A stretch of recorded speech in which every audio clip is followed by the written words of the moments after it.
She used to leave her phone face up on the kitchen counter. Now it travels with her to the bathroom. She used to ask about your day before hers even started. Now her stories come pre-edited, like she rehearsed them for someone else.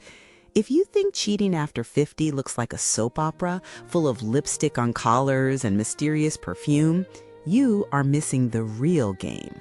Women who cheat at this stage do not leave breadcrumbs, they leave illusions. By the time you notice the gap between the woman you married and the woman across from you at dinner, she has built a second lice in the margins. What you are about to hear will rewire how you read every conversation this week. Stay locked in. Let us start with the device in her hand, not because phones are the only tell, but because they are the first fortress. A faithful woman leaves her phone like her coat on the chair, casual. A woman hiding something treats that glass rectangle like a vault. Password changed, face down, always face down. She takes it to water the tomatoes, a strange place for email unless email is not the point. But here's what most men miss. It's not the secrecy that stings, it's the sudden politeness around it. She does not snap when you glance over. She smiles, says it's just the girls' group chat. That calm deflection is the alarm. Planned guilt wears a better mask than accidental guilt. If she builds a wall and hands you the blueprints with a smile, you're not paranoid, you're late to the site. Now watch the money. Fidelity and financial transparency usually share a roof. When she's invested in the life you built, she discusses the bill, the grocery run, the odd 20 she spent on something she cannot name but wants to share. When invested elsewhere, money becomes a language she stops speaking with you, a separate account she calls fun money, packages she downplays. She picks up checks at restaurants she never suggested, practicing independence in small doses. Call it empowerment. Every woman should have her own cash. True. Also perfect camouflage. The question is not whether she has money, it's whether she still wants to pool her tomorrow with yours. If this sounds familiar, drop a comment below. Tell me if the financial silence arrived before the emotional silence. Your experience might warn another man. Here's where it gets sharper. Affection doesn't always disappear, it mutates. This shocks men over 50 because you remember the 30s playbook. Back then, cheating meant cold shoulders, rolled away in bed. But at this age, with this history, coldness is too obvious, so she overcompensates, strangely sweet. Coffee you didn't ask for, compliments on the shirt you've worn 100 times. It feels off because it is off, not affection. Accounting. She settles a debt she cannot name, lubricating guilt so the machine runs. Real affection has texture, history, friction. Manufactured affection has timing. It arrives after a text, vanishes when you ask something real. If the warmth feels like a commercial, trust your gut. You know the difference between a hug and a transaction. Let's talk about the schedule. This is where deception lives. A woman having an affair doesn't need more hours, she needs more categories. Suddenly, book clubs meet on Tuesdays and Thursdays. Old friends from 2 decades ago reappear with surgical precision. Solo trips to family she never visited alone. Each block is reasonable, each one alone is harmless. That's the design. She hides inside 10 small lies, each with enough truth to pass inspection. Don't interrogate every Tuesday. Notice whether the Tuesday stories change shape.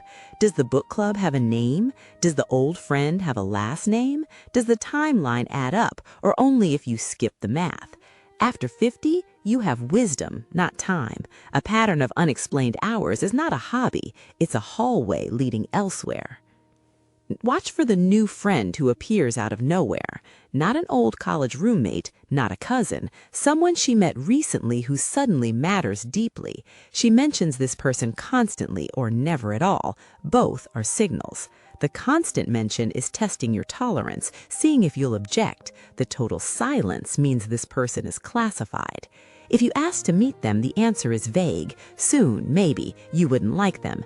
Translation? This person knows things about your marriage that you don't know about them. A new friendship in a vacuum is normal. A new friendship surrounded by locked phones and changed schedules is a pipeline. Now watch what happens in the mirror. Men often shame themselves into silence here. She dresses differently. Not flashier, sharper, younger. Lingerie you have not seen, perfume she bought for herself. Your instinct says, pride, good, she still cares. But here's the micro hook. A woman dressing for her partner of 20 years speaks a language they both know. She wears what you loved, what you complimented, what feels like home. A woman dressing for someone new speaks in translation, silhouettes she never mentioned, colors she never cared about. It is not self-care if the self she is caring for is a stranger she never introduced. Self-care does not need a secret audience. Listen to how she talks about the past. Fidelity usually protects shared memory. A woman still inside the marriage guards the story of how you met, the hard years, the victory of staying. When she is exiting emotionally, she rewrites the script. Suddenly, the marriage was always difficult. She settled. She lost herself. She gave you the best years. This is not reflection. This is justification in real time. She needs the past to look bleaker so the present betrayal feels lighter. If your history together becomes a courtroom where she is the only witness, pay attention. Nostalgia dies when someone else is writing the sequel. Let us move to guilt reversal, psychological artillery, and it works because you're decent. She accuses you of exactly what she is doing. Why were you late from the hardware store? Are you still attracted to her? Not for reassurance, to hand you the burden of suspicion. At this age, it wears a mask. She calls it insecurity, vulnerability.